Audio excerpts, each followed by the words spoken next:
It's revolving, said Justin. Hello, Justin. Hello. We've got a real live guest on tonight. We do. We do. Who's actually up and having the healthy, nutritious breakfast of what is it you have there, Johnny? I just finished a redbreast now. What time is it with you? 7 a.m. So perfect time. That's early. That's it. Whiskey for breakfast, as a local whiskey reviewer calls himself. That's his moniker. Not so maybe that's trademark. Justin, we maybe get Zuckerberg for trademark infringements. We probably would. Well, I said it, so we're probably all right. If you say it, we're screwed. Right? I know. Yeah, I know. We'll be hunted down. Hunted down. Yeah. So we're going to be talking to Johnny Halton of Transportation Whiskey. It's a bit strange that he's actually home because he seems to spend half his life in over this part of the world because he quite like it over here, don't you? I really do. It's going to have a bit of crack with him. And I had the pleasure of meeting up with you. I must have met you about 5 times, probably. Yeah. Last week. Yeah, we hung out a lot. We say maybe everywhere we went, we were there. Yeah, so we'll get chatting to you after we do the news. But we've got all these guys are now jumping in. I see William McLennan, who I met his wonderful cousins who brought me down this bottle. Very nice. A bottle of lovely Dingle Batch 6 single malt. So I'm going to pour myself nice. Nice. Ooh.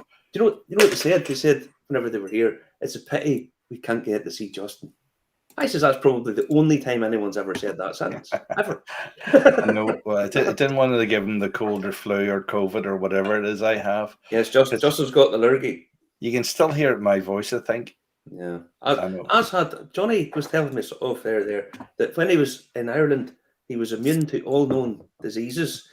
Still, they've never even back down under. He caught the lurgy. Oh. Stay here, mate. Stay here. Stay away from Belfast Justin. Whiskey Week is a safe place. yes. It's one of those free zones. Mark safe from Belfast Whiskey Week. Very good. Yeah. There you go. There's Andrew McAllister. Then great day. His dad and himself really enjoyed them. Yeah. Just about Stacey wasn't able to join us. Yeah. But,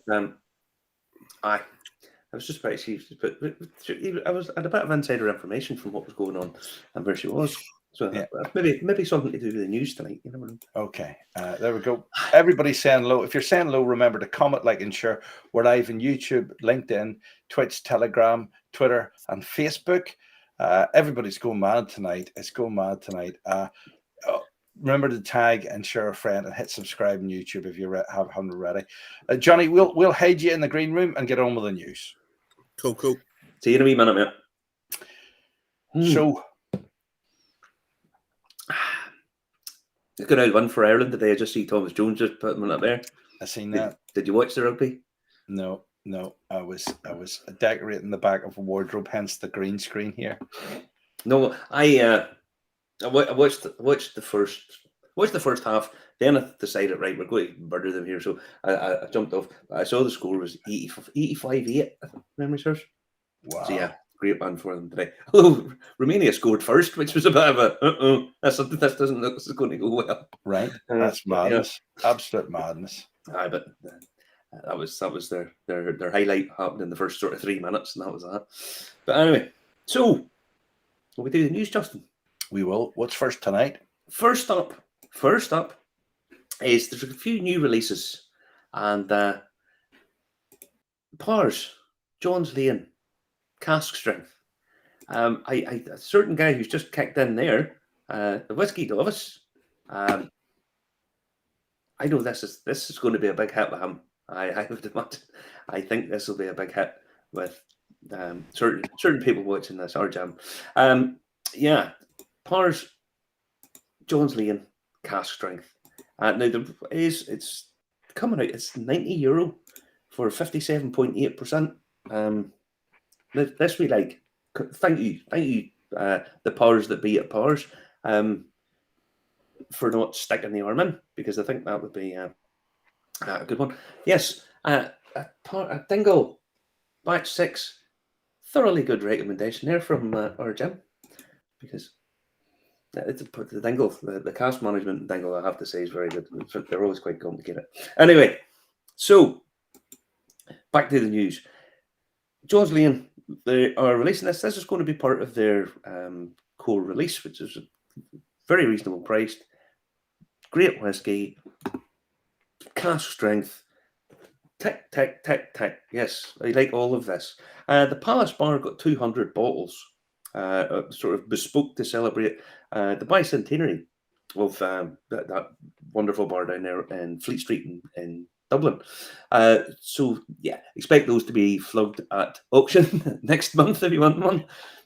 I still don't like the label. I was No, actually at the theatre the other night, and it was set in 1981, and they were using the bottle with that label on it, and I thought, that's wrong. It can't be 1981 because the label's wrong. Yes, Justin has finally picked up a bit of knowledge from this show. Yay! Something that he actually remembers. It's madness. Madness. But no, it's just crap. I don't like the labels, but the whiskey's superb. It really is. And that is going to be a big tick. Now the Fleet Street, or the Palace Bar ones, that'll be, I imagine you'll be able to pick one of them up. They'll not go that crazy at auction if you really want one, but it's just exactly the same whiskey. So anyway, next up, two more releases from Bushmills. Wow. Yes. Wow. Just wow. Where do they keep on finding them? Well, here's the thing, right? This is the Wonders of Wood series. This is a new sort of series apparently coming from Bushmills. It's going to be travel retail bottlings. I think the only place you get them in Ireland is going to be in Dublin Airport. We'll see that. And Bushmills, it's a bit strange with the pricing again, because we had the 25 and the 30 came out, and the 25 and the 30 coming out, the just ridiculous pricing of them. These are actually pretty good. The 15-year-old is aged in two different types of bourbon barrels. So the first fill bourbon and then second fill bourbon. And then the press release, it says the second fill contributes more of that familiar Bushmills characteristic. I didn't think Bushmills characteristic was second fill bourbon. I think I always thought it was a bit more sherry than that. But anyway, okay. So that's going to be coming out at $90. Why they've priced it in dollars when you can only buy it in places in dollars, I don't know. So that's about 72 quid. The 21-year-old is first fill Marsala casks. Ex-bourbon, Oloroso sherry, and then into Marsala casks. First fill Marsala casks for 3 years. And that's going to be $265 or 212 quid. But the ordinary 21-year-old is 19-year-old Oloroso, and ex-bourbon and Oloroso, and then 2 years into Madeira casks. So really, they've only changed the finishing, which I'd be quite interested to try that.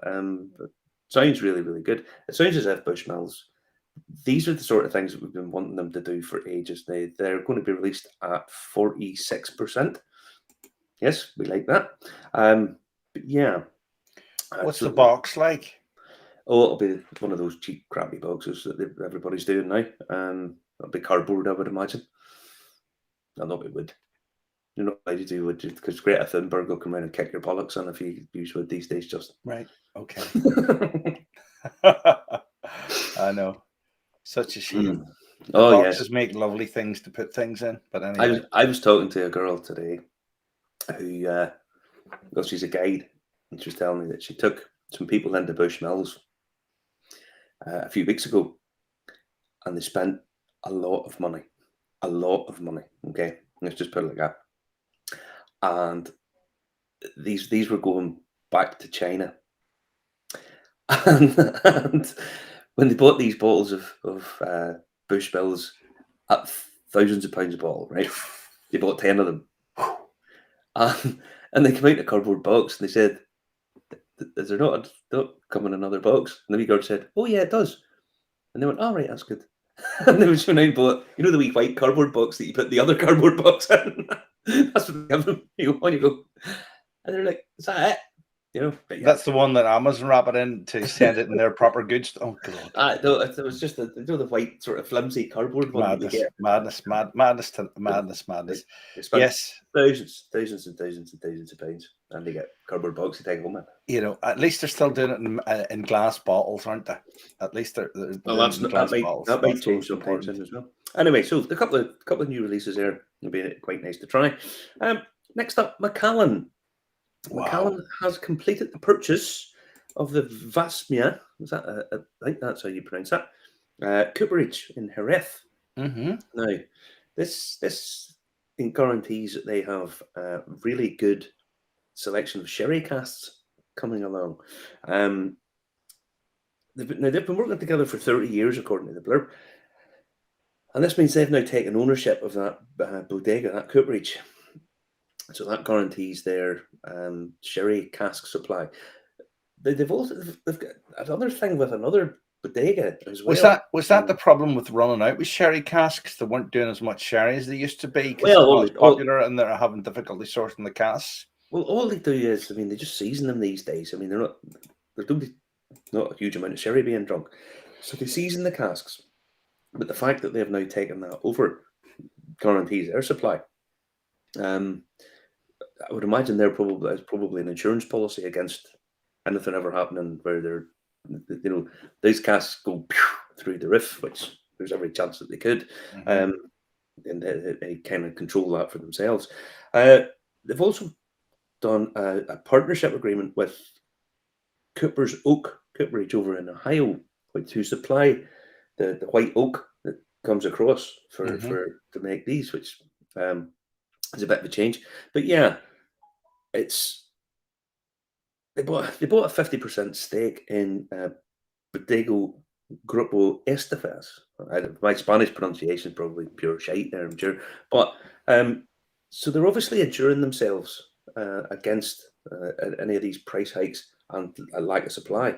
So yeah, to be fair, Macallan's making that much money that they could buy out pretty much everyone else, So anyway, good.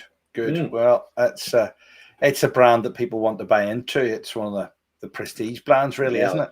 It is. It's the one that everybody buys to keep. There are very few people actually drinking it anymore. They bring out this limited edition, this partnership with this one. These guys, we bring out a limited this and blah, blah, blah. It just goes through the roof. So yeah. Who's this fancy new distillery for then? What fancy new distillery? The one that looks like a cricket pitch. That's Macallan, you bloom. Is it? Oh, that's not Macallan. Yeah, it's what happened to the old one? They've had that as ages. Right. Because you didn't know that. A few years ago. Inside it. It's all futuristic. Wow. It's like a Bond villain's lair. That's the whole... It is indeed. Of course, it looks like I would live there. Look at that there. Funny, you know what happened the other day? My dad... my dad says, I was watching a repeat of Gogglebox. He says, we popped up. Justin, remember that show you had to come on? You were telling lies, and the one said, he looks like somebody that was living in a hole. I was living in a bunker. I was living in the bunker at Ballymena. That was quite funny. Yeah. I know the trouble is, everything about mine was true. The pictures were true. The radio, this says you couldn't get a radio signal in the bunker. Of course you could. How do you live in a bunker? God. Anyway, I lost another £4,000 or £5,000 in that show anyway, didn't I? Yeah. But no, there's Jim making a point. Does it really matter the whiskey's priced? Just let's be honest, nobody's drinking this stuff. It's all for collection, and they are that's what they're wanting to do. But they've probably so much money they just want to protect that amount of stuff and control that bit of their production. So. Why not? Anthony Sillett says it was in 1980 or 81, the Spanish government said no more proper sherry casks to be exported. There you go. Well, a lot of the sherry casks, the idea that we would have the sherry casks, in terms of production, they would a lot of them would say over sherry is very quick. If it's one of these really, really old, 85-year-old sherry taken out of it or something, so I think that's probably a bit of what they do is everybody knows they just season them Even they tell you that these days. So yeah, but they bought that. That'll protect Everington for a while. Good. We're 15 minutes into the show tonight already. Next up. Johnny Halton's on the way. What have we got Yep. next, Marty? Next up, down at the Hinch. The Hinch County Down. It sort of surprised people a few weeks ago, or was it last month? When was it? It was about 3 or 4 weeks ago, when it was announced that they were closing their brasserie. And that came as a bit of a surprise. I'd heard a few rumours about what was going down there, and I thought, I'll go straight to the horse's mouth and ask someone in the know. And they said, no, everything's fine. We've got an announcement coming, and the announcement is this. It's a cafe. They've changed from a brasserie to a cafe. Don't ask me what the definition difference is, Justin. I'm not 100% sure. I think they're allowed dogs in by the look of it. Well, that seems to be the difference. A brasserie and a cafe. Well, this is dog friendly, and they come. I don't know whether these two people work down there or they're two models, but obviously one of them's come back from Turkey there in the last few weeks. Just pull up their full screen there, Justin. Oh yes, yes, it's fluorescent. Anyway, so yeah, they've opened this cafe down there, and you can take your dog in and let it have a wander about. I won't be there because I don't like cafes where dogs are allowed in. I don't mind. If people like dogs, they're all right with me. I like dogs. Not in a cafe. So that is Hinch doing their announcement, and they have opened a new cafe rather than the brasserie. I haven't been down, so I don't know what the difference is. Probably not much, but you're now allowed to take your dog in. So next up, remember we said about Teeling doing the official sponsor of the football game? Right. Yeah, you said it was really exclusive and there was hardly any bottles of it. Oh, well, that's apparently so. But now they've become the official whiskey of Notre Dame College, who are known as the Irish. But so it's not just Irish whiskey; it's the Irish whiskey, and that's the. Okay. Anyway, so that brand needs work. There we go. We'll see what it says on this tweet. There it is. Raise a glass to the legendary partnership of the Fighting Irish. How much is exclusive partnership with a whiskey brand like that worth? Oh, trust me, they'll be paying Notre Dame. Notre Dame's the big fish in this one here. Is that right? Oh, why? Let's just have a wee Google to see just what it takes on. Notre Dame Stadium. Evening, Trevor. Where are you watching from tonight? Let us know. Oh no, Notre Dame would be the big fish, certainly in the States.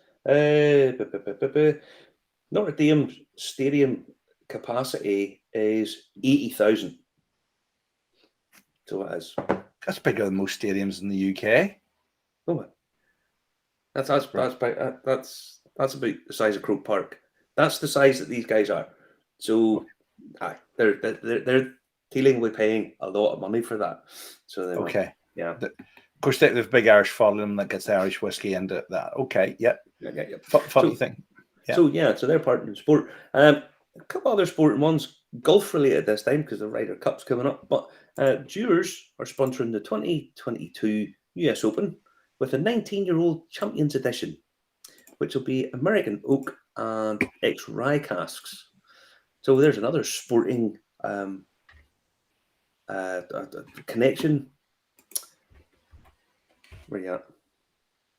I'm just putting up the link to the Elijah Craig. All right. Okay. Yep.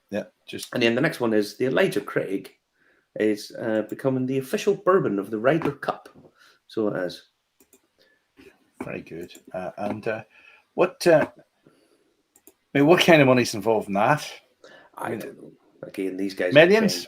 I don't know. I don't know whether it'd be just the Ryder Cup. You imagine it would be. But yeah, so Elijah Craig is becoming the official whiskey of the Ryder Cup. So that's coming up very shortly too. So all these sporting partnerships with between whiskey and sport and whiskey and famous folk and whatnot. So expect that everybody's doing these kind of things. I saw Rod Stewart this week.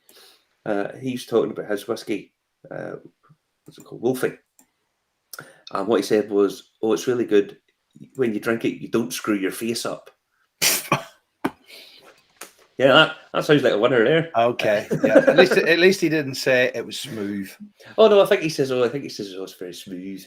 He says something that sort of semi-sexist in it as well. It's something about the fairer sex could enjoy it. Or something. He can get away with it. He can get away. Aye, Cassandra Hare says Notre Dame or Dame has one of the largest budget sponsorship programs in the nation. Aye, but like I hey, said, they can sponsor our show. Oh, there I get it, make them on. But no, the Notre Dame have a huge following. But I think something like 8 out of the top 10 stadiums, capacity stadiums in the world, are American college football stadiums. Right. Okay. I mean, that 80,000 for Notre Dame. That's much bigger than the likes of Anfield. I think Anfield's only 58 or something there. You know, incredible. Yeah, it's incredible. It's incredible. Yeah. So there's a couple of ones now. First release coming up. A first release of the Hirach. I think that's how that's pronounced. From the Isle of Horace. It's it's the Isle of Horace. The island's actually called the Island of Lewis and Horace because it's 2 regions on one island. You know, it's the 3rd biggest of all the British Isles. The Island of Lewis and Horace. Is it? Yep. The biggest one's obviously Great Britain. The second biggest one's Ireland, and the third one's Lewis and Horace. Okay. Yeah. So it is. So anyway, getting away from that. This is going to be launched on the 22nd of this month. And where is it? I'm reading some stuff. There's a whole sort of series. There's 8 casks being released. Or 8 batches, I should say. 8 batches. Batch number 1, there's going to be 6,000 bottles of it. And then the other batches are going to have 3,000 each. So that's a total. They're going to release 27,000 bottles in one day. Okay. You're limited to 1 per person. Now it's £65 a bottle. Probably fair enough. And I did a quick calculation there. If they sell all 27,000 bottles, it's 1.7. It's basically £1.75 million they're going to bring in. So I don't think they'll have any bother getting one, if I'm honest. 6,000 seems a very big batch one. So if you want one, you can pick that up. Is that a big tourist stop? That no, not really. I don't think. Too far out of the way. Yeah. Well, put it, I guess everybody goes to Skye. You'd have to get a bridge, which is a cheat. Well, you can get a ferry across or drive over to Skye. Do you have to stay on the ferry all the way across, Marty? Do you have to stay on the ferry the whole way across? Aye, let's just say yes. But yeah, but it's the most populated island of Scotland as well. So that's there we go. But yeah, so that's a new one. Then this 2 things that interested the nerd brigade, Justin. The nerds. I've got whiskey. Yes, you too could have a whiskey, Justin.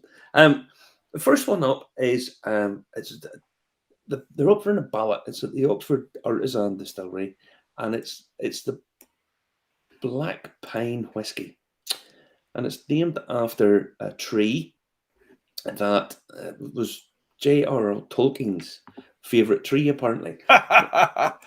Apparently he wrote some stuff, and they reckon that this has sort of inspired him for a couple of the things.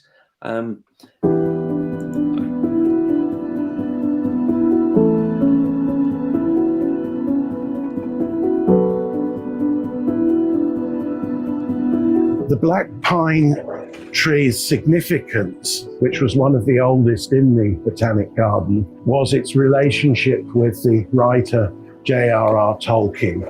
He loved this tree, and it is said that it may have inspired him for some of the characters that he created in his famous writings.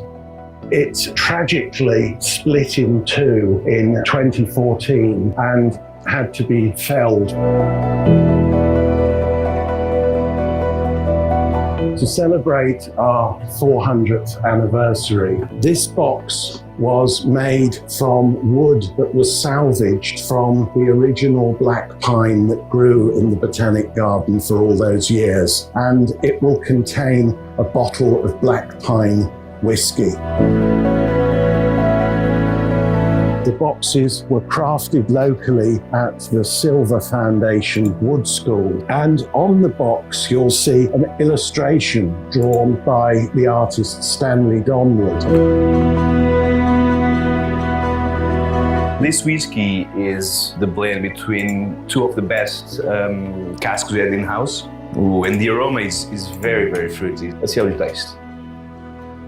It's very soft, it's warm, it's refreshing, but then it's woody, spicy. You can definitely feel all the centuries that this tree has been living for in the glass.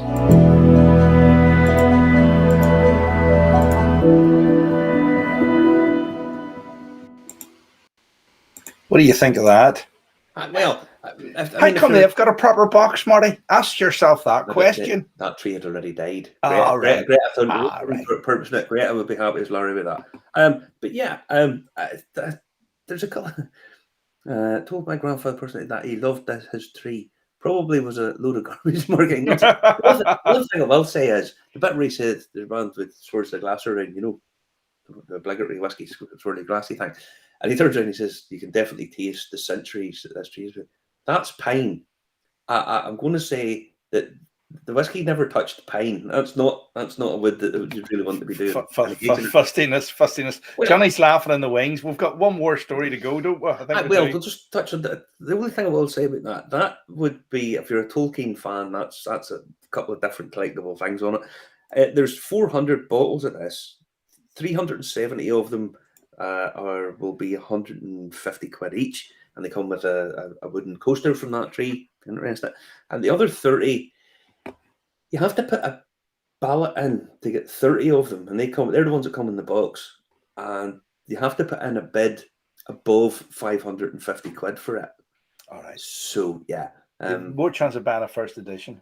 Well, probably I would have thought, but if you're a Tolkien fan, this might be something interesting. And then last but not least, if you're an uber nerd, if you want a top trump in nerds and go above the Tolkien thing, they're bringing out a Dungeons and Dragons whiskey, right? It's Find Familiar Spirits, and it's Quest's End whiskey. And if you go onto the website, Justin, you bring up the website. There it is. And if you scroll down to the R brands where it says Quest's End whiskey. Okay. Scroll down there, Justin. You'll be getting a nerd on here. And you see the wee arrow? Yeah. If you click on the wee arrow. Assemble your party and begin your adventure. Assemble your party. Hit that button. And that'll take you. Hold on. I have to put the date. Don't be reading it. Use your local password.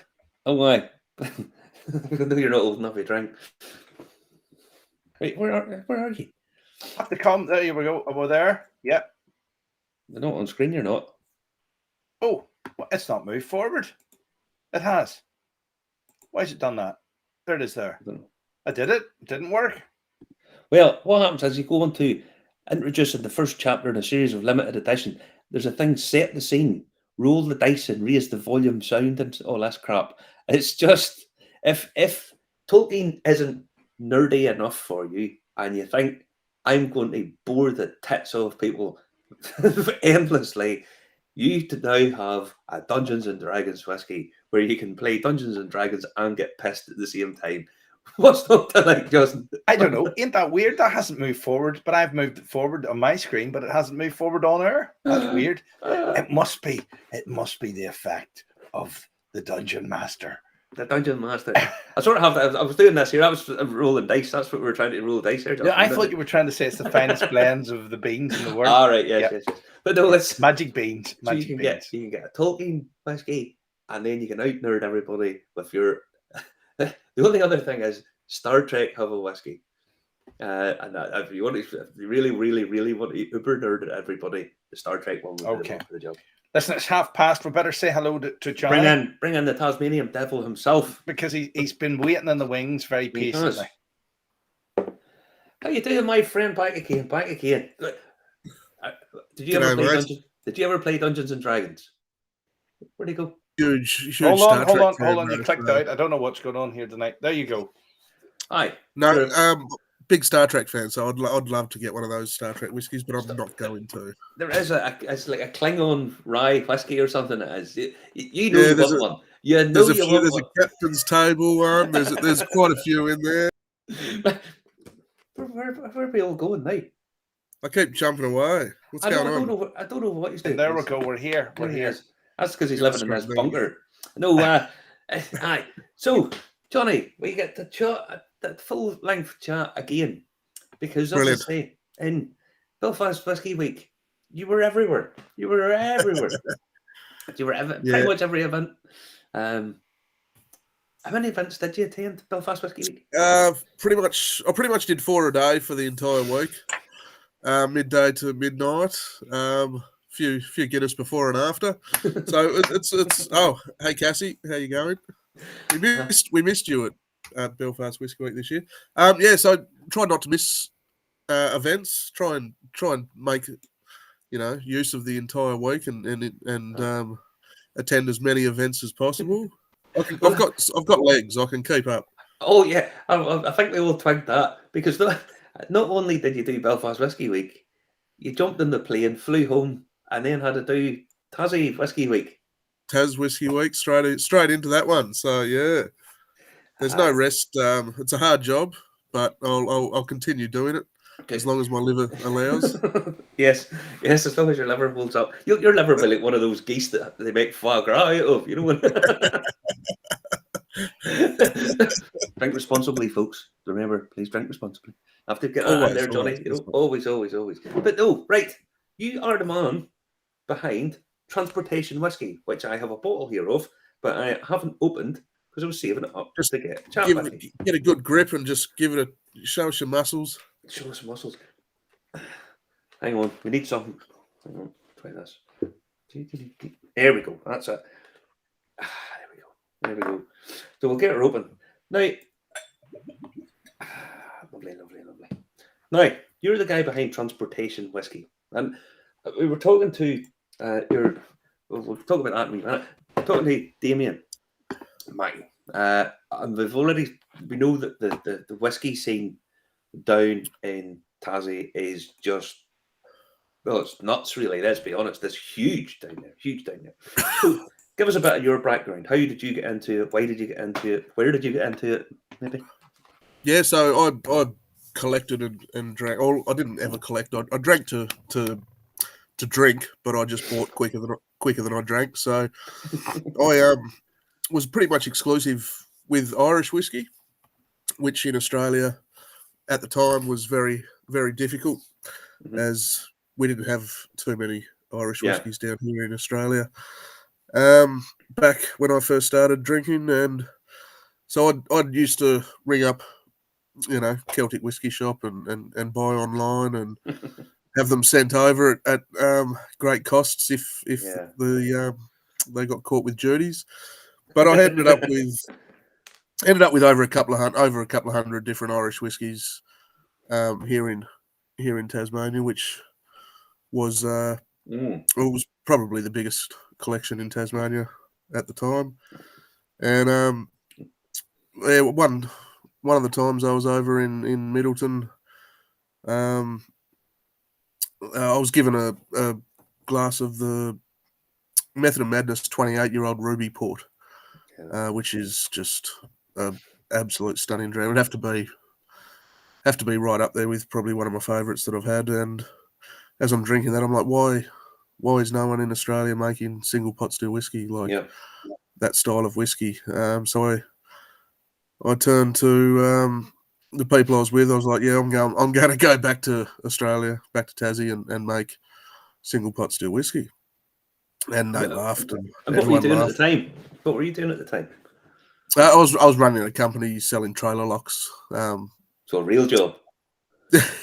Well, I designed and manufactured trailer locks and sold them all around the country to. Yeah, boring. So that's what I decided to do. So I came back and started off at the bottom of the industry in a distillery, just cleaning, and worked my way up. Got another job at a different distillery and worked my way up till I was managing that distillery. And then obviously I realised that there was people down here doing what would have been pure pot still or Peter Bignell doing his mixed grain rye whiskies and oat whiskies. But I wanted to do something more aligned with the pot stills, single pot stills coming out of Ireland at the time. So I'd ended up meeting Damien, as you've got the Hunter Island there. So I met Damien, and he was building a new distillery at the time. He'd left the one that he'd built and was building another one.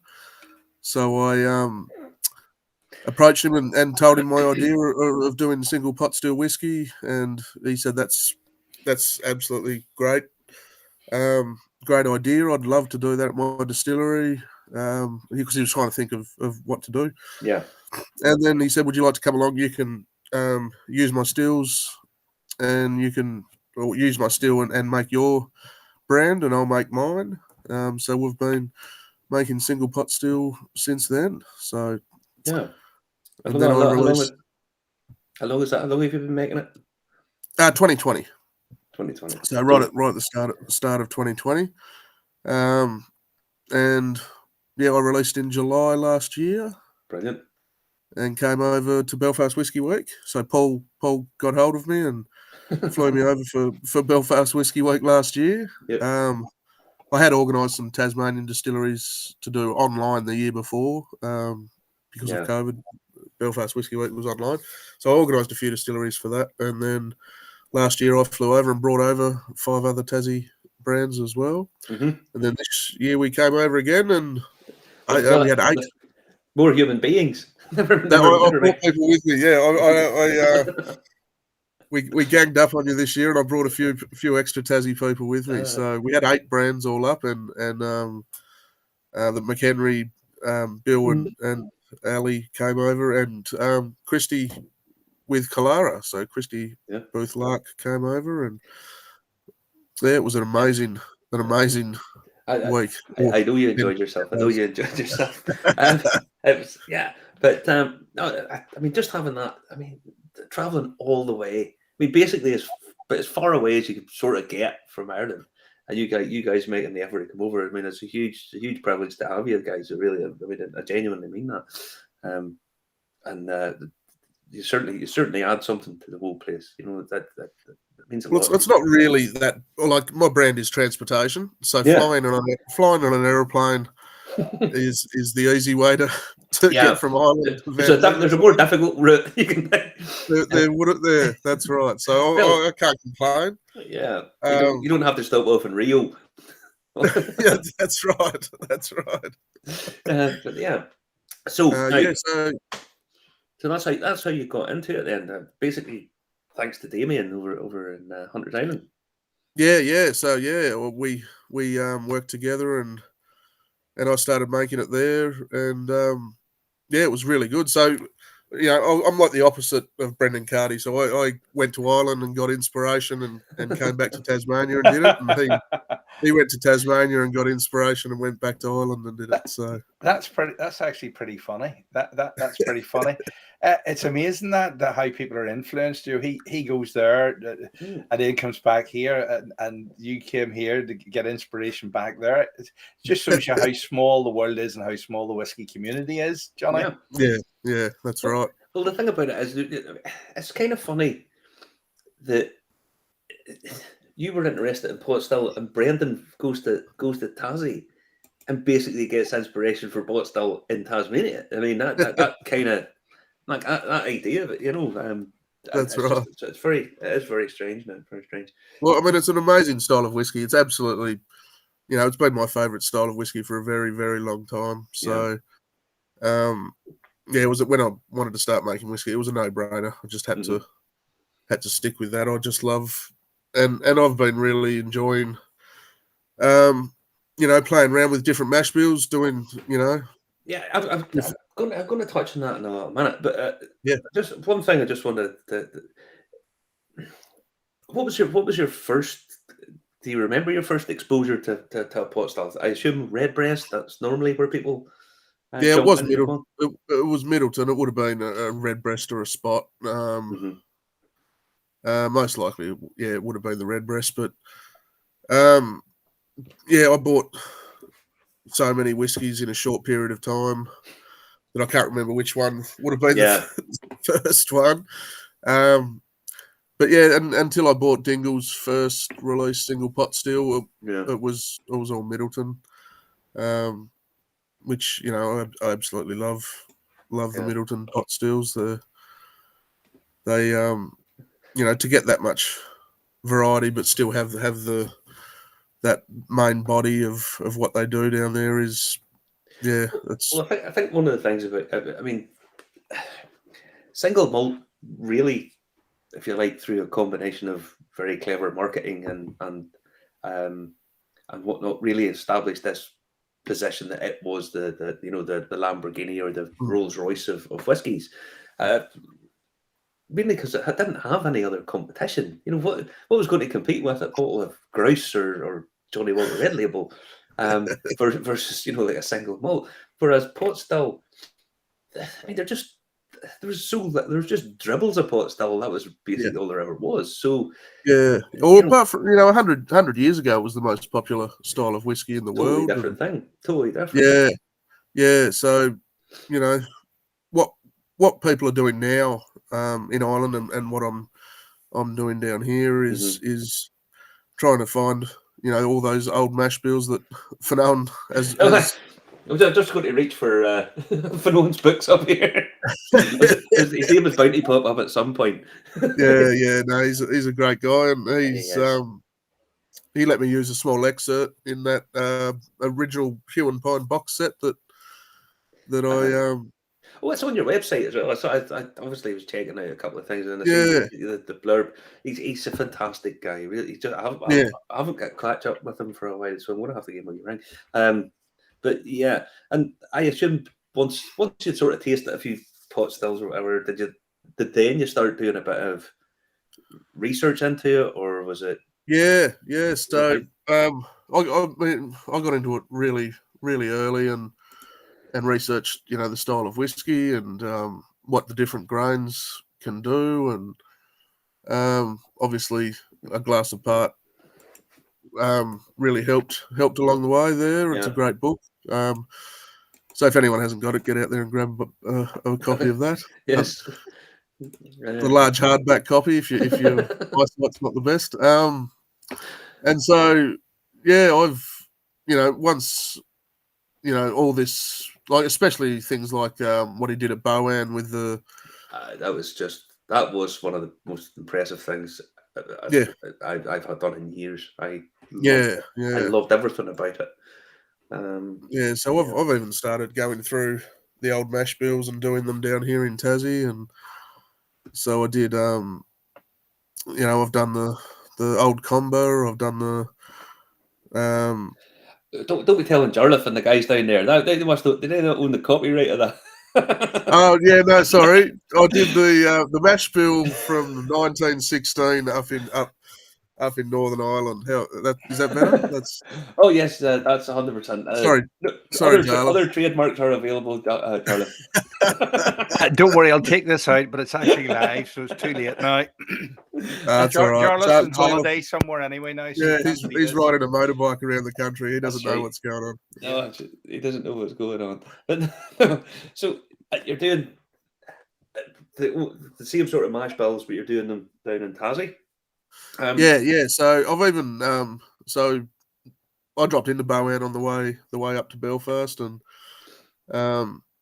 we tried the 1916 new make that I brought over side by side with their version that they did, and the main body of it was just so similar, and there was some slight small little nuances, differences, but the main body of it was so similar that that blew us away, and we might look at doing something together in the future. So that's cool. Yeah, so it's really fun seeing the differences that we can do down here with those old recipes. Yeah.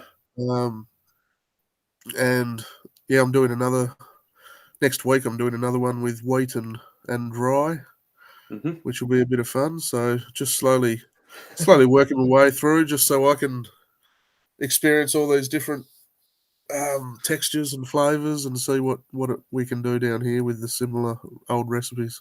Yeah, and Jim has made a comment there. I see the climate is kind of similar in Tassie to the UK. Do you guys have minimum maturation time, Johnny? Do you have any? Yeah, well, it's 2 years in Australia, and we kind of do have similar kind of weather, but we definitely do have a different climate due to the fact of big fluctuations in temperature from hot to cold, hot to cold. Yeah. We have big pressure systems as well coming straight off the ocean there, so we do have much faster maturation. Mm-hmm. So very careful, and your barrel regime has to be pretty spot on. Yeah. I mean, obviously, your humidity would be higher than ours, isn't it? yeah. Well, depending where you are as well. So, like McHenry's have got higher humidity down Port Arthur. So there's microclimates within Tasmania as well. Yeah. And they actually, so after 2 years, they would have lost ABV, where nearly every other distillery in Tasmania, we go up. Yeah. So we see. I think because we're so used over here to people talking about the Angel's share, that they don't actually appreciate that depending on humidity, a lot of distilleries lose water content. They lose water, so the ABV actually increases. Whereas over here, obviously, because of just the climate over here, that it's always after a certain period of time, it's all alcohol always disappearing for us. It starts off as sort of a bit of water evaporation, but then it starts to change. But you guys, it's a different beast. I mean, Kentucky's even totally different. For years they lost water so much that the ABV shoots through the roof. Yeah, that's right. That's exactly right. Yeah, which is what I play around with. Lots of things. I play around with barrel strength. Mm-hmm. I've never barreled it at the 63.4, which nearly everyone down here does barrel at that strength. I think the lowest I have barreled would be mid 50s. Yeah. I know the guys over at Short Cross. They actually barrel a bit higher. That's why you're not sitting there. They actually barrel a bit higher because David goes, "Oh, that's because that's the point I think it's best at." Yeah. I did a quick calculation in my head, and I figured out that every 19 casks he saved it. Saves one. Me thanks, David. Yes, the romance of the whole thing comes down to counting the pennies. Does it make a difference? I'm sure it does, and on some levels, on different climates and types. But yeah, playing around. It's one of those things that's kind of forgotten about. I've got to ask you, what does that comment mean? That is one bent crew in that shot. Does that mean something else in New Zealand? Does it, or is down under in Tasmania? Does that mean something else? No, Cassie's in America. Yeah, right. But so, saying you're bent. Yeah, I don't think that means, because down here that would mean I've been on the weed, but on the green stuff. So no. Is it that picture or that picture? I don't know. There's Cassie there. Cassie's in that picture. There she is. Yeah. And there's our Finoan. He's actually brushed his hair, I think, in that picture, which is a novelty for him. That was a good crew. All right. You got Tomas from Shelbourne. You've got Graham Miller, Paul from Kane, Johnny Jarlath over there. Yeah, yep. So that was a great. That was last year's Belfast Whiskey Week, actually. Where was that? We didn't see. Where was that photo taken? What's that? Where was that photo taken? So we went out and did a viewing of the Angel. Actually, I don't know. Angel with 3 Bibles. No, it's not. It was outside of Belfast. About only 10 minutes out of Belfast. We went for a viewing of a few clips of something upstairs at a bar. I don't know if I'm allowed to say what we watched or where we were, so I'm just going to go with it was a great little end. You'll have to tell us off air here. That's you got me a trick now, Johnny. What sort of evening did Jarlath provide? No, it was a really good end to last year's Belfast Whiskey Week. Actually, it was great. So Right, now, getting back to transportation, you decided you want to do pot still and sort of mixed mash bill whiskies and whatnot. So you want to do pot still whiskey?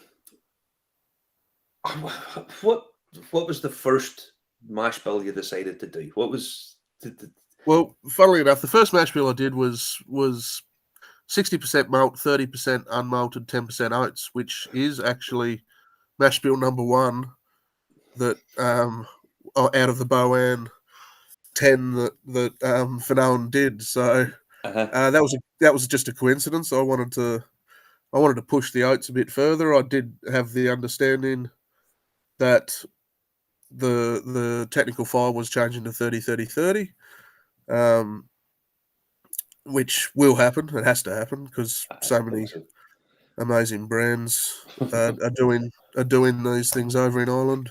Yeah. I don't have regulations. I can do whatever I want down here, obviously. But I did want to stick to what was happening over there in Ireland. Mm-hmm. To give some kind of context, I suppose my family's. So I grew up. My family some of my family did receive transportation from Ireland. So most of my family was from Tipperary. So the Dwyers and the Brereton's from Tipperary, and then some from Wexford and County Laois as well. So like my nanny Dwyer was the last in our family to still have the accent. They grew up in a small town south of Hobart, 40 minutes south of Hobart, which was 95% Irish.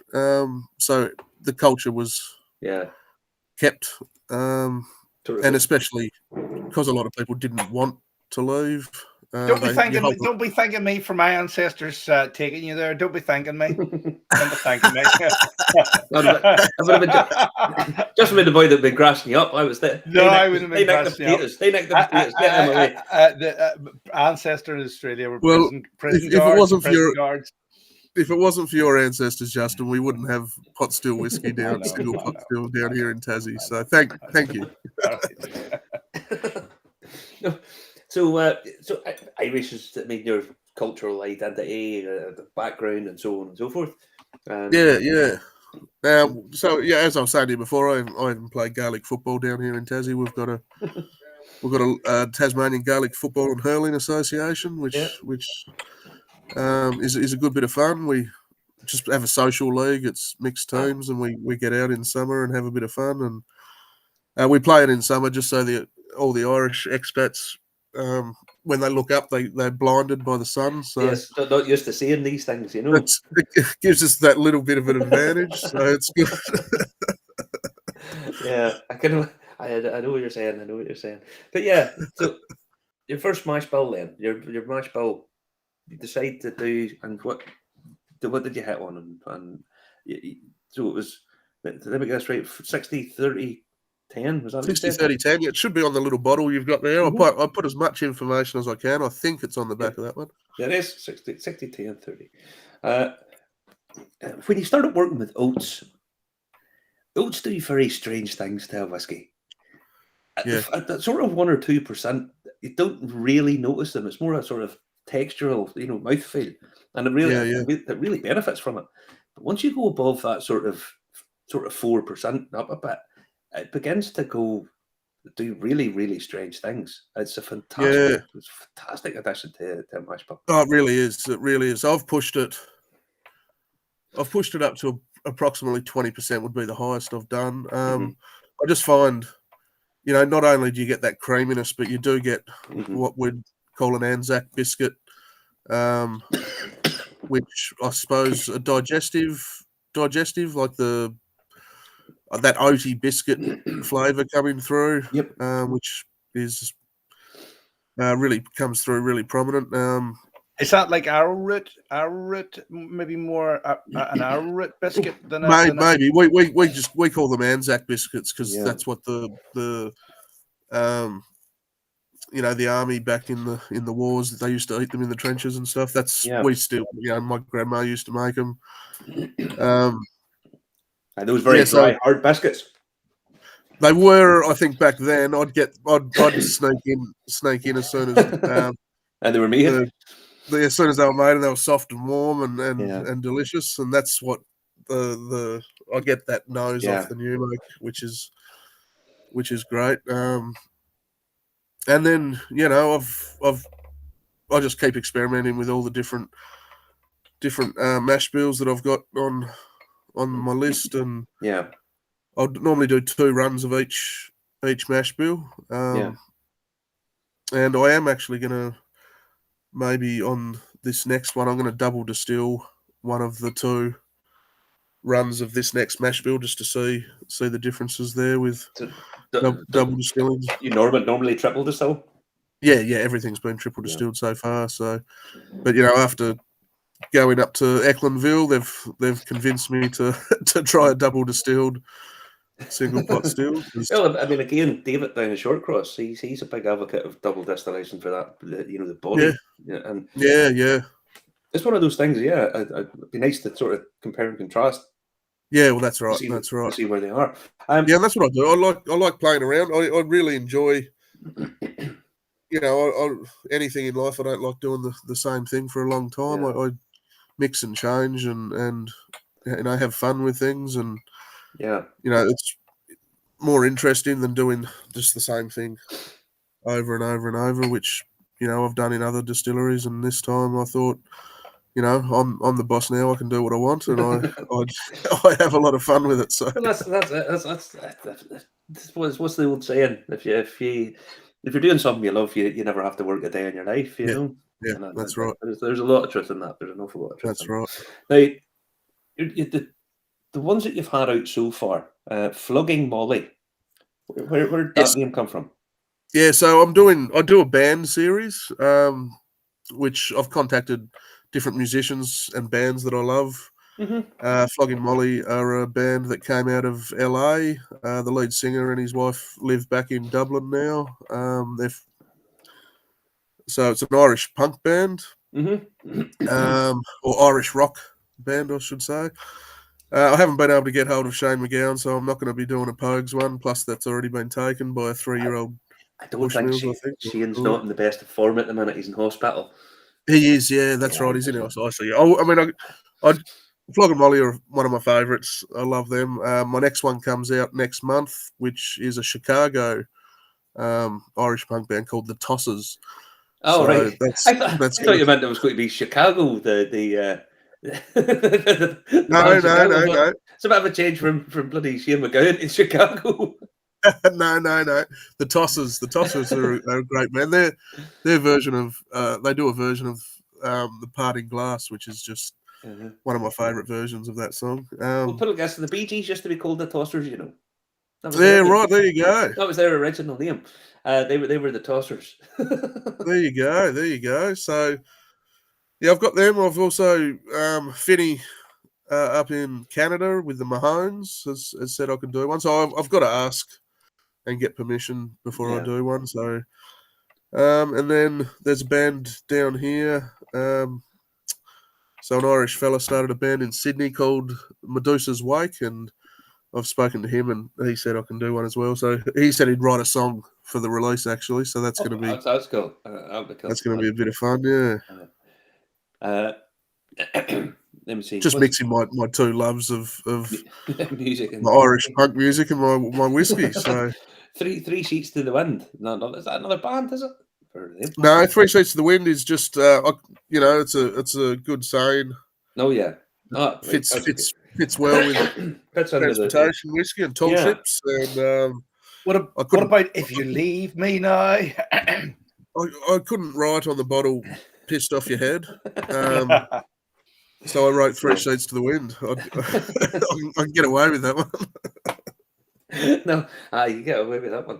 Now, I'm going to pour myself another one of these. This is tasty. Now I have to say, this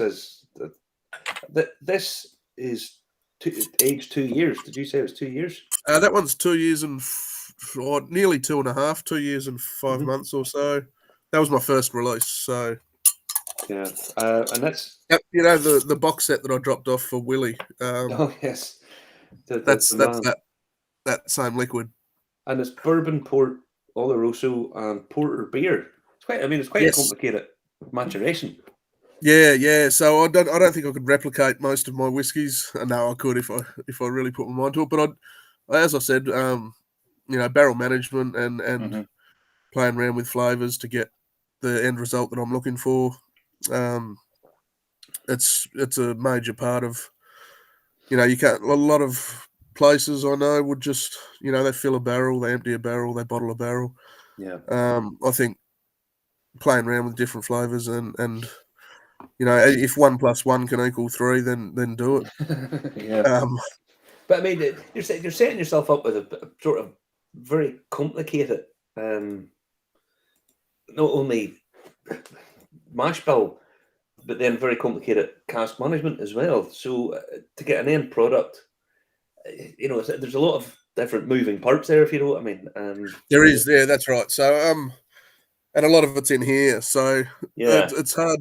It's going to be difficult to replicate. I mean, I know everything I'm doing, and if I found something that I'm like, that is absolutely stunning, I'm going to do a large amount of that. Yeah. I can. But as I said, I'm a small distillery, a small brand, Yeah. and I just want to make amazing single pot still whiskey and get it out to as many people as possible. Yeah. And hopefully they enjoy it. So How big are your runs? We're not talking 8,000 bottles here, are we? no. So normally I'll do about between 100 and 150 per run. So that first box set I did 80, and then 70 of those minis. And then, but every single release I do a very small amount of cask strength, and then a majority of it is done at what I think a drink's best at. So, which is normally high 40s, low 50s. But you have sort of again, you have a bit of a strange bottling strength. Transportation whiskey, 3 sheets, 48.4%. Transportation whiskey release number 1, 49.5. How do you So put it down I guess to that, So like I was saying with trying all the drawing out of different barrels and making those marriages that I like. Is it my excuse to just sit around at a distillery and drink for a couple of weeks? I don't know. I'm working. I'm busy here. I'm busy. And it's the same with with what I bring it down to. I have to sit there and really methodically drink whiskey for a long period of time till I get that exact sweet spot that I like. So yeah. But I do like stronger whiskies, obviously. So 40. So it's very much a one-man band. That's the vibe I'm picking up. Everything you do, you do everything. Yeah. Yep. From start to finish. I even design the labels. I do absolutely everything. I've got a good mate of mine that puts it on the computer for me because I'm still a pencil and paper guy. But you've got a Justin, is what you mean. You've got a Justin. Boy, everyone needs a good Justin. Nobody needs a Justin. Hey, you will. What are you going to rely on? AI in the future to help you out? Are you? That's right. I'll end up with a fucking Dalek float that coming in here exterminating me. It'll be your fault, Justin. It'll be your fault. All right. So you're coming up with the mash bills. You're doing the distillation. You're doing the cask management. Is it tricky to get your hands on casks down in Tassie? Because you've got bourbon and port and Oloroso and whatnot. Are those hard to get your hands on down there? Well, we've been lucky up until recently. We've been able to get our hands on plenty of casks, even down here. So South Australia was a massive wine region, and they made a lot of port and sherry down here as well. But they're not allowed to call it port and sherry down here. So if you have anything that's Australian now, port's tawny and sherry is a para. But if you still get them in from Spain and Portugal, you can call it port and sherry. But we've been very lucky up until recently. But it's really hard to get good sherry barrels now. Well, not very hard. I'll just say it's not. We say very hard because we've been lucky and we've had easy access to lots. So the price has gone up. So you are paying a premium for, especially resized barrels down here. So Yeah. I can't say I've had any real issue. We've got amazing coopers down here in Tasmania. We've got a family cooperage that I predominantly work with, which has been the father has been doing it for, or David's been doing it now for about 53 years, I think. So Wow. yeah, he's a master cooper, Are they training new coopers up out there, obviously, with the growth of distilleries? Yeah, well, up until recently, we've had two major ones, another small one, and then one of the distilleries, they have their own cooperage as well. So, gosh, that's big demand. That's even more impressive than Ireland, Marty, isn't it? Yes. I mean, we've got, what do we got? 500,000 people, and we're pushing 100 distilleries with 60 of those producing whiskey. Wow. And, exactly. And I mean, the country, it's Australia itself has got 350 distilleries now. I know it's mad. When you think about it, it's kind of insane. Because to be fair, Australia, for being the absolutely enormous place it is, there's not that many people in it. It's pretty no, it's not very. We're only scattered around the outside. And when you think about it, it's about, I don't know, 1,000 times bigger than Ireland, but there's about 4 times the population thereabouts. Yeah. I mean, if we just stick to Tassie, though, we've got the same size as Ireland, approximately. Mm-hmm. It would be very close to the same size geographically. And we have 500,000 people, so and twice as many distilleries. Every family does get a still. That's how we've got it. That's how government works down here, because they've got a very high tax, and that's how they get us. So, yeah, that's how you get around that. That's how you get around that. We've got the third highest alcohol tax in the whole world. Yeah, it's nuts. It's nuts. Yeah, but this has, because it's open a little bit now.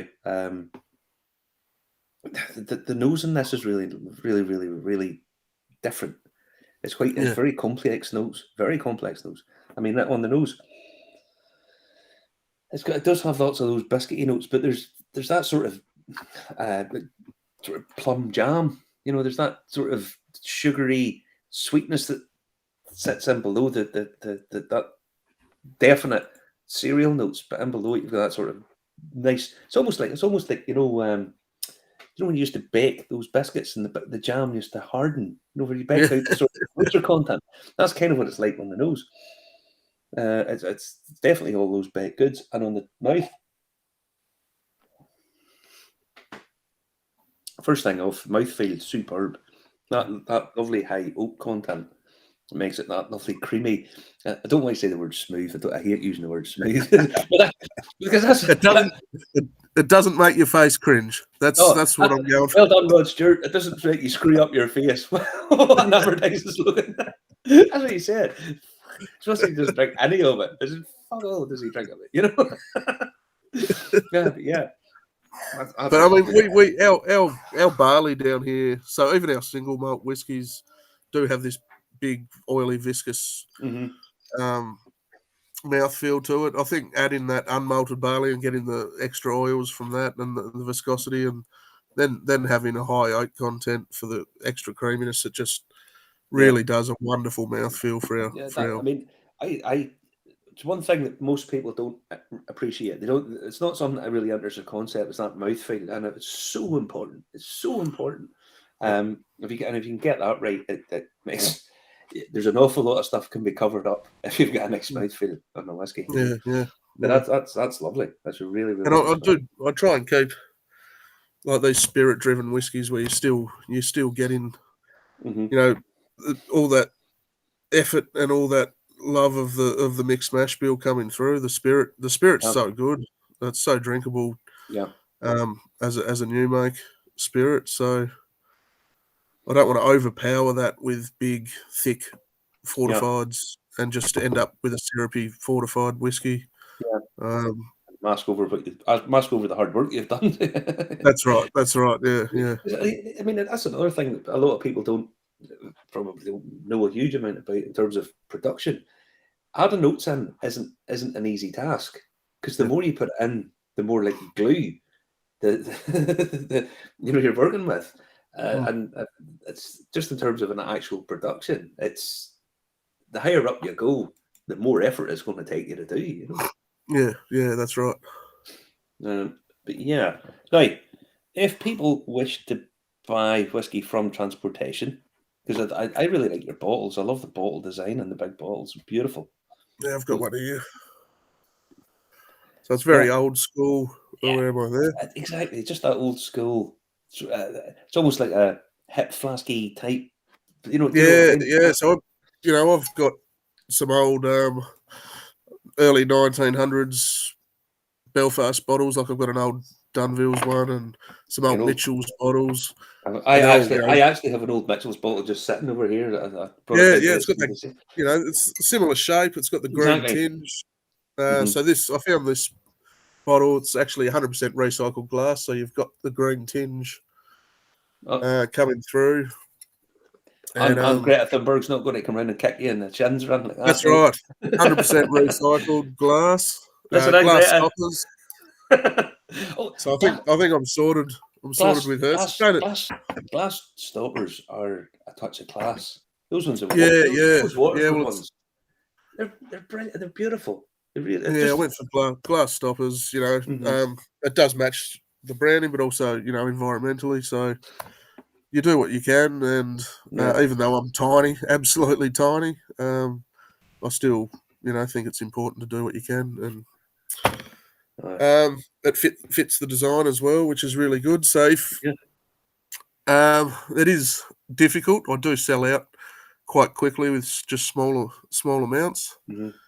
If you're in Ireland, you'd have to contact me.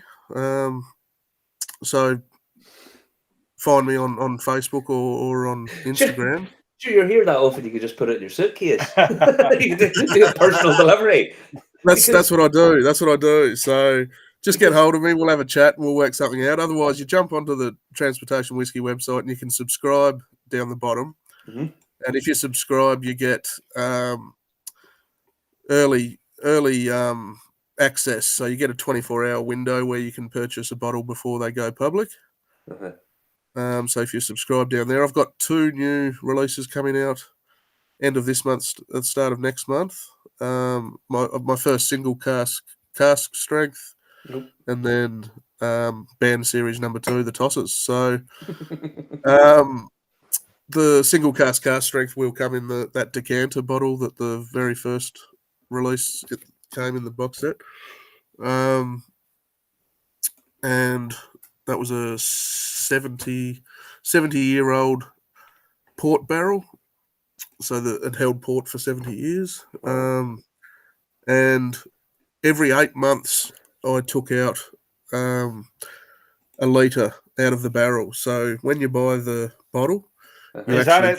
Is that it? Yeah. Was that no, it? that's the pre-release box set. That's a Hue and Pine box set with the coasters and the 2 hourglasses. So that was a very special release for my first ever.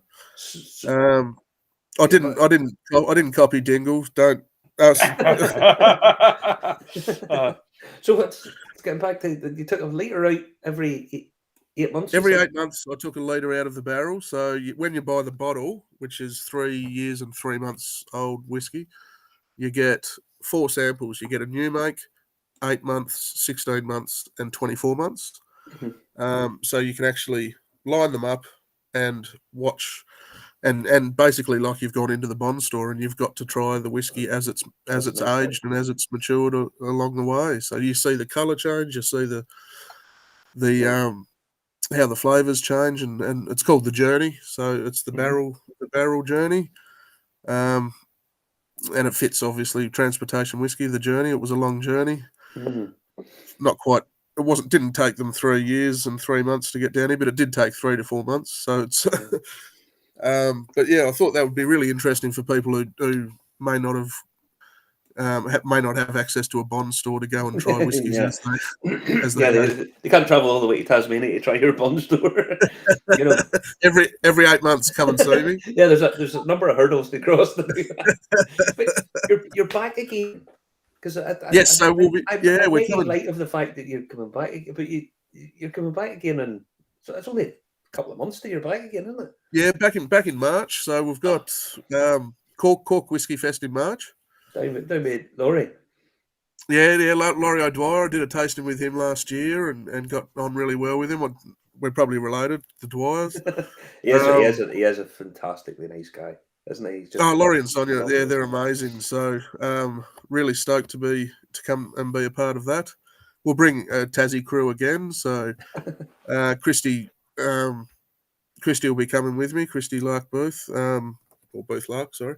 She will be coming with us, and we'll see who else. We might get some more along the way.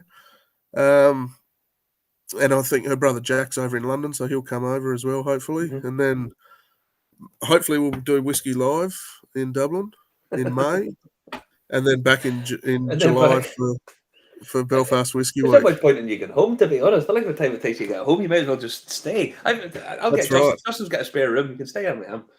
There we go. You I'll just you can see Justin strutting about in the morning in the Versace underpants. It's one of the reasons I drink so much. but no. So you'll be bringing over. People can try taste at Cork Whiskey Festival. If they can't get it there, Whiskey Live. If they can't get it there, they can get it back again in Belfast Whiskey Week. Yeah, so every time I come over, I'll bring a bunch of bottles, and who knows, we might even do some festival bottlings. So anything can happen, but there's some good things in the works. But we'll keep coming over as much as possible. I mean, I love it. My auntie cried when I first came back. She said I was the first in the family to make it home. But ideally, I'd love to live there for 6 months and here for 6 months. Yeah. Well, I did say to my wife, we'll do the Irish. We'll live in Ireland for summer and here in summer. And she's like, well, we're only going to be in Ireland for a few weeks then. And I was like, no, the summer does last a bit longer. Yeah, no, this year, but like I said, I've been here for about 3 days because it's funny most of the year today, but most of the area at the same time. It's very strange. Now, we have a couple of comments. The Whiskey Novice, or Jim, says, mouthfeel is pot still whiskey, in my opinion. The green barley brings that creaminess, I believe. What's your opinion on that? Yes, yeah, 100%. You do get, I think the cream, you do get some viscosity from the green barley, or the unmalted barley, green barley. Yeah. Means it's been sprouted. But I think you do get a viscosity. It's the oils, I think. Yeah. I think the oils from that unmalted barley that come through, but also that spice. You really do get that single pot still spice from that unmalted barley as well. I think it brings in that sort of cracked black pepper. That's that's right. Yeah. Sometimes, it's funny because if they get it right or get it in a certain level, it almost brings in that fresh tobacco note that you kind of get off first fill bourbon at time, sorry, not first fill bourbon, Virgin Oak. When you've used Virgin Oak, it's that kind of spiciness that sort of crosses over a little bit, in my opinion. So Virgin Oak and unmalted barley, there's a little sort of similarity with that sort of spicy, fresh tobacco note, like rolling tobacco or pipe tobacco. Yeah. Sometimes you get that's my opinion. Next, Anthony Sillett's broke out the calculator, and he says, on those maths of 500,000 population has 100 distilleries, England would have 14,000 by now. Yeah. Aye. Well, you never know, Anthony. If they get the foot down, you never know. Trevor Watson, what's the oldest whiskey you worked with before release? Mm-hmm. Is that the 3.5-year-old one that you're talking about? Yeah. For me, it's for my whiskey. Yeah, 3.5. Yeah. Mm-hmm. Or close to 3.5. Yeah.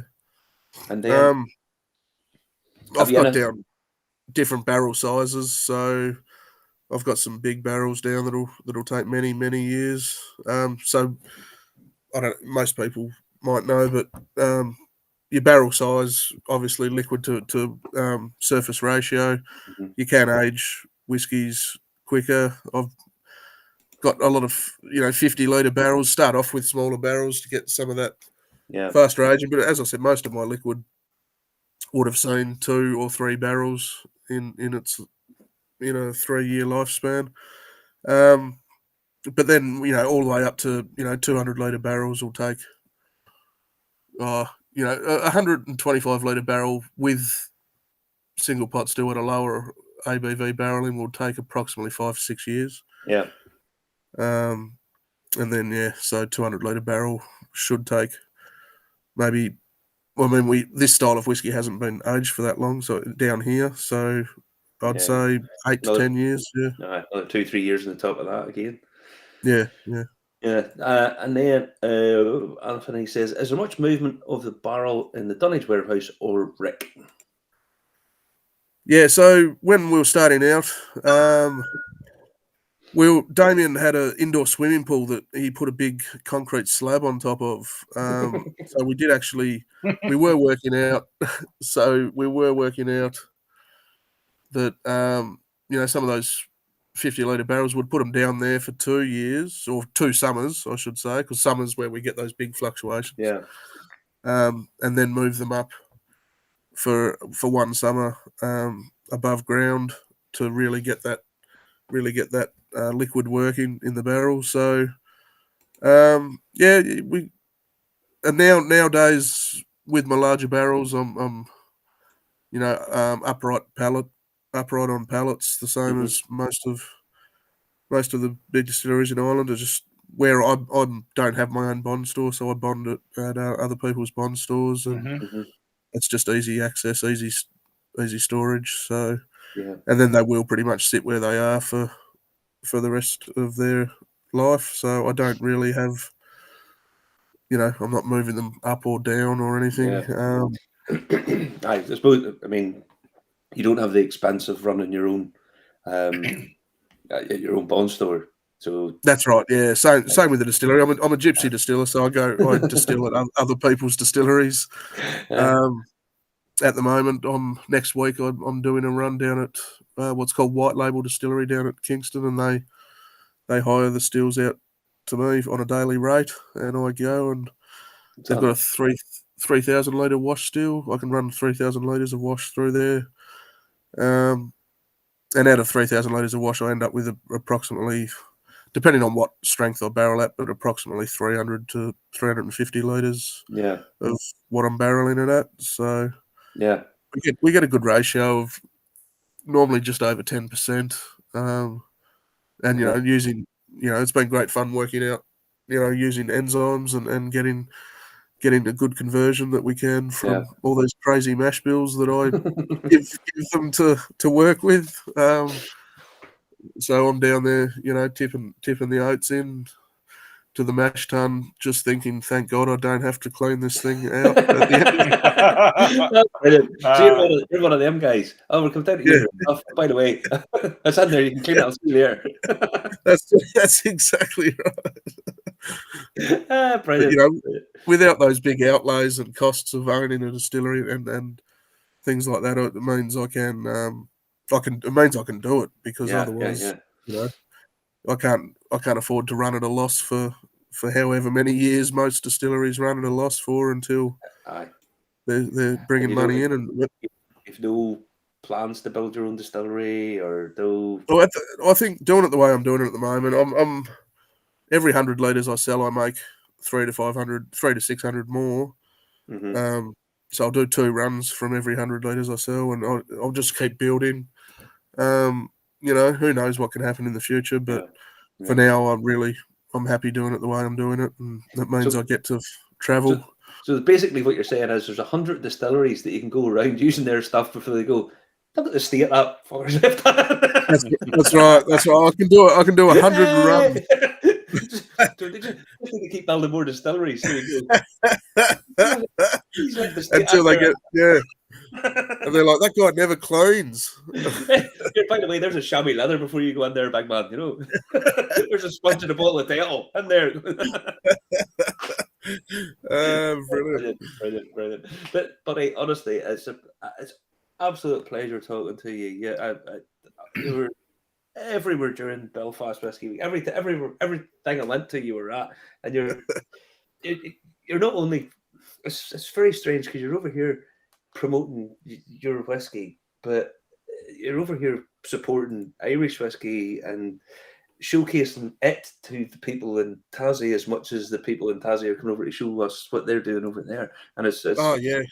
I think Irish whiskey's just absolutely phenomenal. The rise of Irish whiskey over the last 10 years has been so much fun. Yeah. Absolutely love it. And we did a whiskey tasting down here the other day, and I pulled out the 3 litre 2 stacks and cracked that and just let everyone drink it. Yeah. I think I'm a huge champion of Irish whiskey down here in Australia. We've got the the Irish Whiskey Society of Australia on Facebook. I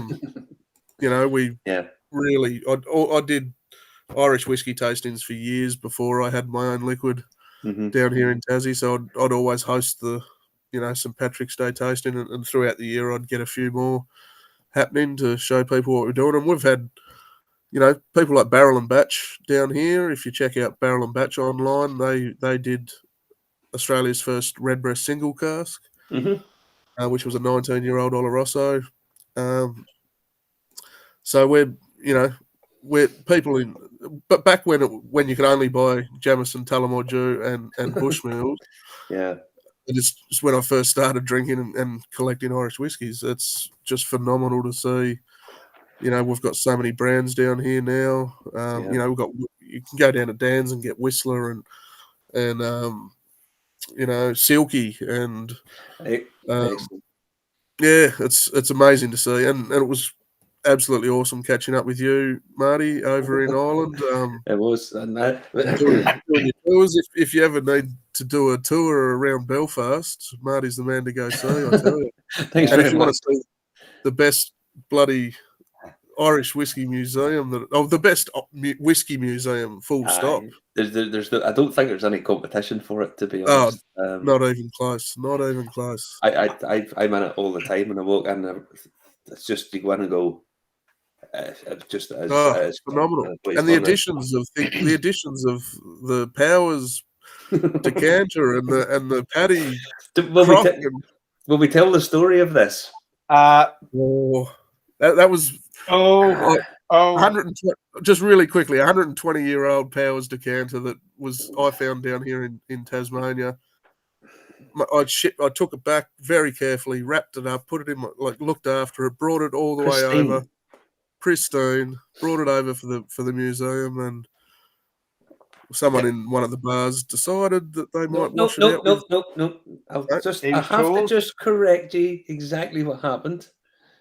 Because what happened was... Whiskey Novice says, no, don't tell it. Don't tell it, no. It was brought in, beautiful 120-year-old decanter. It was brought in, it was set down, it was gorgeous looking thing, spot on. Then it was taken in.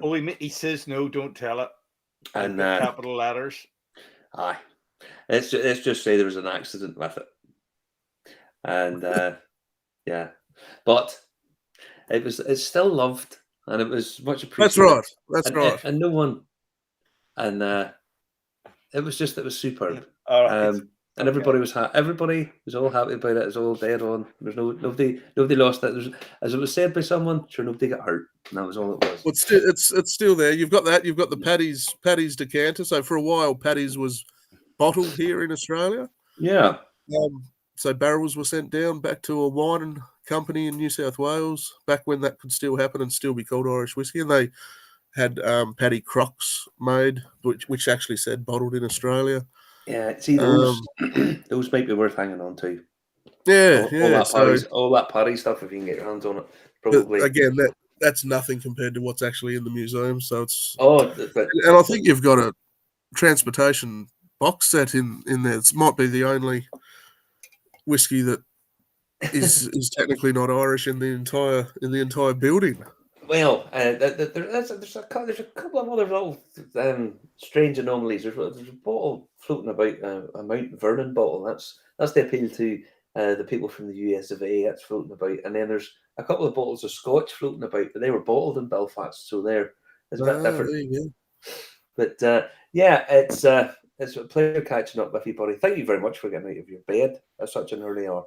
Great show. Yeah, no, not a problem. There was whiskey waiting, so you can't go wrong. Well, I'm going to give myself a little touch of this before I go to my bed, because I have to work in the morning. Be sure to comment, like, and share on Facebook, on YouTube, and Twitter, and LinkedIn, and Twitch, and Telegram, and watch us live 10 p.m. Saturday nights. Johnny, all the best, buddy. I'll speak to you soon. Brilliant. Awesome. Great to see you guys. Thanks very